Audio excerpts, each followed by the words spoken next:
সেটাই হয়, সেটাই ভাই না। তোমার সাথে ফার্স্ট পরিচয় করে দিলাম, আমার মা, তো আন্টি আর আমার মামনি ইউনিভার্সিটি পড়ে সেকেন্ড ইয়ারে।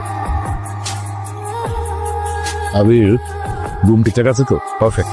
আজকে রান্নাটা কেমন হয়েছে? কেন, তুই রান্না করেছিস? লজিক্যালি আমি রান্না করছি। তাই তো বলি যে খাবারে আজকে নতুন ব্র্যান্ড পাচ্ছি কেন। মাঝে মাঝে রান্না কিন্তু বুঝছিস, রান্না একটা শিল্প। যে মেয়ে যত ভালো রাঁধে সে তত গুণবতী। কি করছেন? আসলে এখানকার আবহাওয়া উপভোগ করছে। আমাদের গ্রামের আবহাওয়া খুব সুন্দর। আচ্ছা, আপনি সত্যি করে বলুন তো, আপনি কি পরিবেশ অনুভব করেছেন নাকি দূষিত করেছেন? এত পাকনামি করতে বলছে কে তোকে? যা ঘরে যা।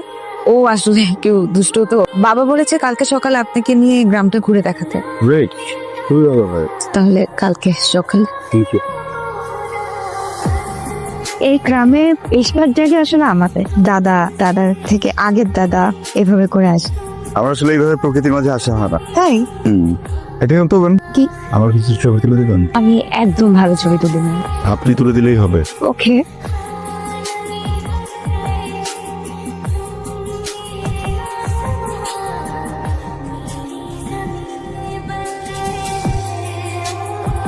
তোমার রিসার্চের কাজ কেমন চলতেছে?